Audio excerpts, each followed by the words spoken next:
that included Turkey, Iran, Iraq, and Pakistan. Nasser perceived this as a political threat to Egypt. Soon after coming to power, Nasser began lobbying for funds from around the world to build the Aswan Dam on the Nile. The West agreed to consider the proposal. But Nasser also moved closer to the Soviet Union, which wanted to gain influence in the region. The U.S. became alarmed when Nasser accepted $320 million worth of arms from the Russians.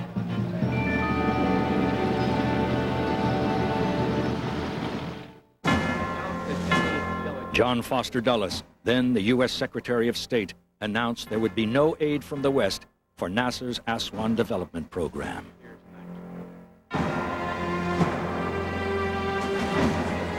Meanwhile, Nasser continued to negotiate with Britain over its future role in Egypt. British Prime Minister Anthony Eden agreed to withdraw troops by June 1956, but this did not include abandoning the Suez Canal. Nasser was furious over being denied Western funds for the Aswan Dam. On July 26, 1956, he seized control of the Suez Canal on behalf of Egypt.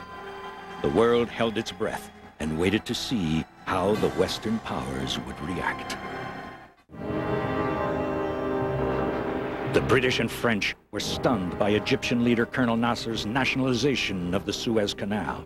He could now cut off their vital oil supplies. Their first reaction, along with the United States, was to freeze Egypt's assets. No one believed that Egypt could run the canal alone. The United States, however, was opposed to the use of force. It proposed that an international organization take over the canal. Nasser flatly rejected the suggestion. It was left to the United Nations to come up with a solution. But a flurry of diplomatic activity failed to resolve the crisis. Britain and France began planning a military campaign to recover the canal. First, they considered using British troops based in neighboring Libya. But King Idris of Libya refused to cooperate. So, a direct invasion of the canal zone was planned, which would use airborne troops from Cyprus and amphibious forces from Algeria and Malta.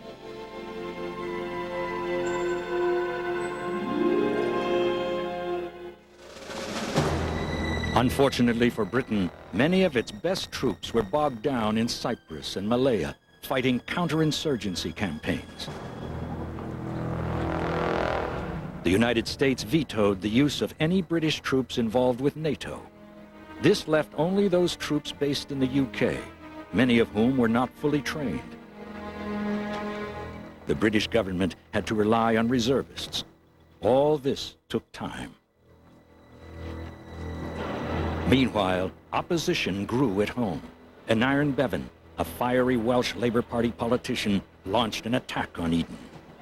Anthony Eden has been pretending that he is now invading Egypt in order to strengthen the United Nations.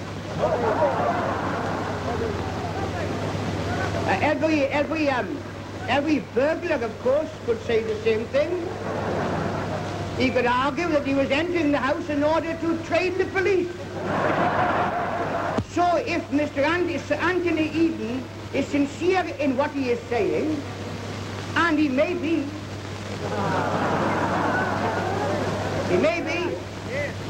then if he is sincere in what he is saying, then he is too stupid to be a prime minister. Undaunted, Britain's military planning, as well as diplomatic efforts to reach a settlement, continued.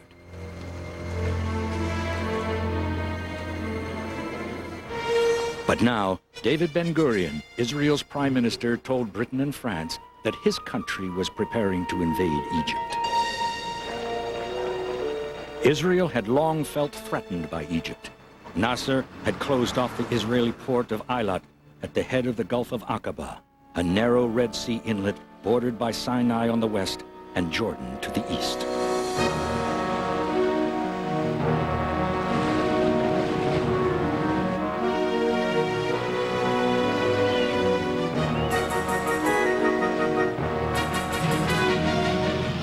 Suez Crisis gave Israel and its military the perfect opportunity for a preemptive strike on Egypt, and it would be supported by two of the most powerful Western nations. It was decided that Israel would invade Egypt first and take one side of the canal. Britain and France, whose troops were already on the move by sea and air, would make one last attempt at diplomacy. If they failed, they would send their own troops to occupy the canal zone. But the United States was opposed to armed intervention in Egypt. U.S. leaders, including President Eisenhower, were increasingly concerned about Britain's outdated imperialist attitude. Toward the end of October 1956, the tension over Suez escalated. The Soviet Union took advantage of the crisis and an impending presidential election in the United States. It crushed a popular uprising in Hungary, one of its satellite states.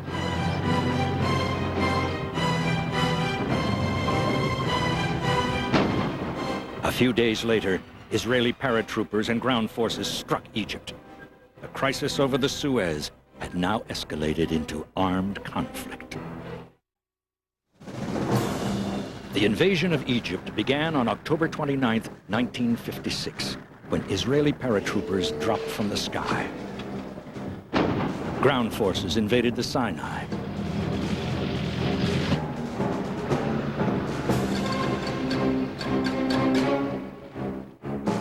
Once they had established themselves at the vital Mitla Pass, the paratroopers joined with the ground forces. The ground forces originated from Kantilla, just over the border with Israel.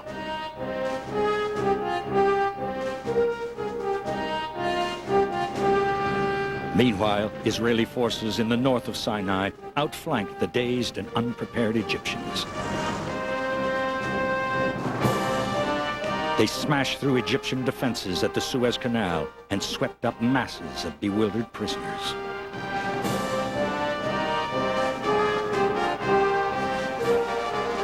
The Egyptian public was outraged and called for revenge. Nasser was taken completely by surprise. He had no idea Israel would enter the dispute. On October 30th, 1956, Britain and France followed their prearranged plan.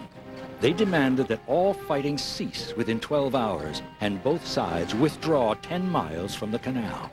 If these conditions were not met, Britain and France would intervene and enforce a ceasefire. This had been ordered by the United Nations after Israel invaded Egypt. Not surprisingly, the ultimatum was ignored. That night, a British amphibious force left Malta for Egypt. The French were on their way from Algeria. Simultaneously, British Royal Air Force bombers took off from Cyprus and began attacking Egyptian air bases. This was a prelude to ground troops securing the canal. On November 5th, British and French airborne troops dropped at Port Said and Port Fouad at the entrance of the canal.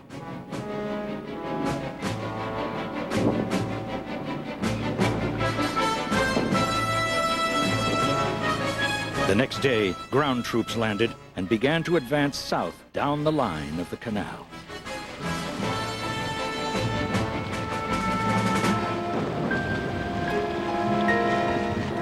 They were backed by a series of carrier-based air attacks.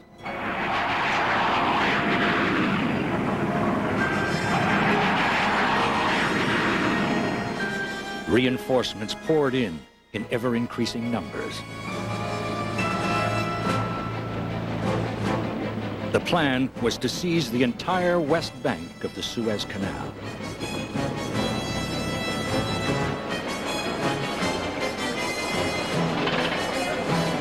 Although the Egyptians were numbed by this new assault, Nasser refused to surrender.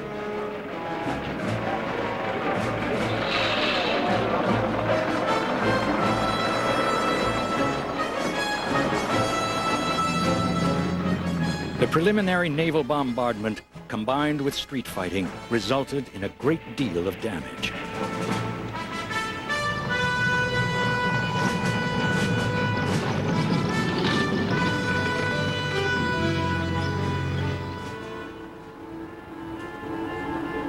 There were many civilian casualties among the Egyptians. The world was appalled. In a dramatic attempt to thwart the invasion, Nasser blocked the canal. More than 30 merchant ships were sunk in the shallow water. Safe passage became virtually impossible.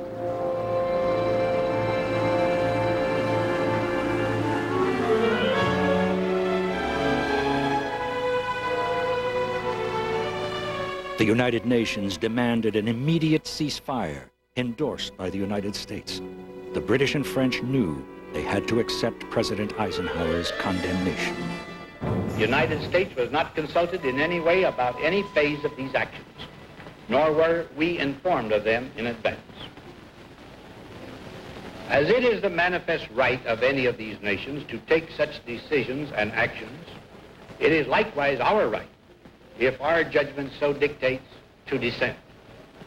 We believe these actions to have been taken in error, for we do not accept the use of force as a wise or proper instrument for the settlement of international disputes.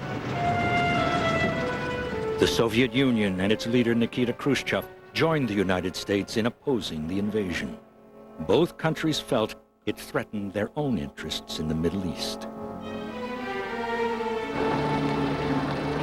Britain accepted the terms of the ceasefire. On November 6th, United Nations troops moved in.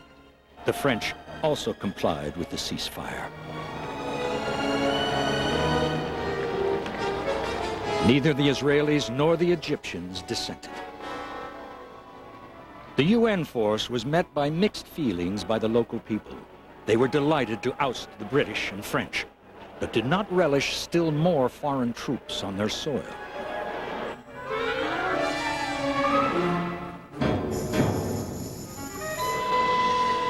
As the UN took control in Egypt, Britain and France became increasingly isolated. On December 22nd, 1956, under the watchful eye of UN commanders, they withdrew from Suez. A triumphant Nasser was left in firm control of the Suez Canal. He had never been more popular at home or in the Arab world at large. Militarily and politically, the Suez crisis was a complete disaster, particularly for the British. The British government had misunderstood public opinion, both at home and around the world. The events at the Suez Canal confirmed that Britain's days as an empire were ending.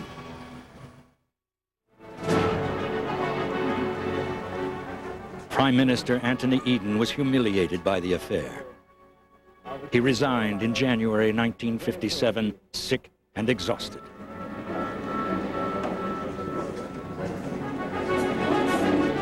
Eden's greatest blunder was his inability to understand that the world had moved past British imperialism.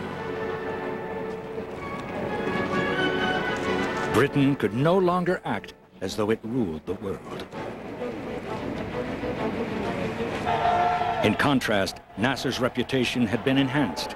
He remained Egypt's head of state until he died in 1970.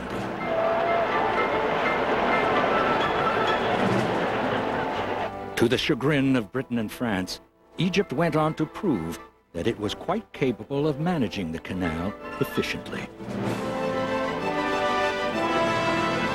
Thanks to their bungled invasion of Egypt, Britain and France lost their standing in the Middle East.